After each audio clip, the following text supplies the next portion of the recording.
যেদিন আওয়ামী লীগকে এবং যারা বাংলাদেশের স্বাধীনতার সার্বভৌম ধ্বংস করতে চায়, ছাত্র নির্বাচন বানচাল করতে চায়, সেই সকল ষড়যন্ত্রকারীদের মোকাবেলা করে আগামী দিনে জনগণের অধিকার, ভোটের অধিকার প্রতিষ্ঠিত করা হবে।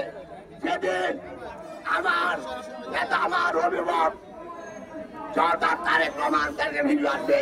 যেদিনে জনগণ ভোটের অধিকার, মৌলিক অধিকার, মানব অধিকার, বাক স্বাধীনতা, সংবাদপত্র হবে, সেদিন এই 7 নম্বরের চেতনা পুরোপুরি উজ্জীবিত হবে।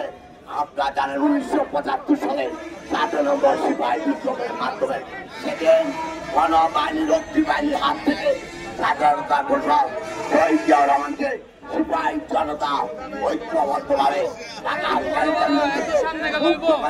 রাষ্ট্র পরিচালনার দায়িত্ব দিয়েছিল। সেদিন শহীদ জিয়াউর রহমান সেই ঘটনায় বাংলাদেশ জাতীয় দলকে বিস্তার করতেছিল, সাল খননটা 19 দফা কর্মসূচি গ্রহণ করেছে। আমরা বলতে চাই শহীদ জিয়া রেখে যাওয়া 19 দফা আর জনাব তারেক রহমানের 1 দফা আগামী নির্বাচনে আপনার সবাই ধানের শীষের প্রার্থীকে জয়যুক্ত করে আপনার আগামী দিকে খালেদা জিয়ার নেতৃত্বে, তারেক রহমানের নেতৃত্বে জাতীয়তাবাদী দলের দেশপ্রেমিক সরকার গঠন করে আপনার আগামী দিনে 7 নম্বরের চেতনাকে পুরোপুরি বাস্তবায়ন করবেন।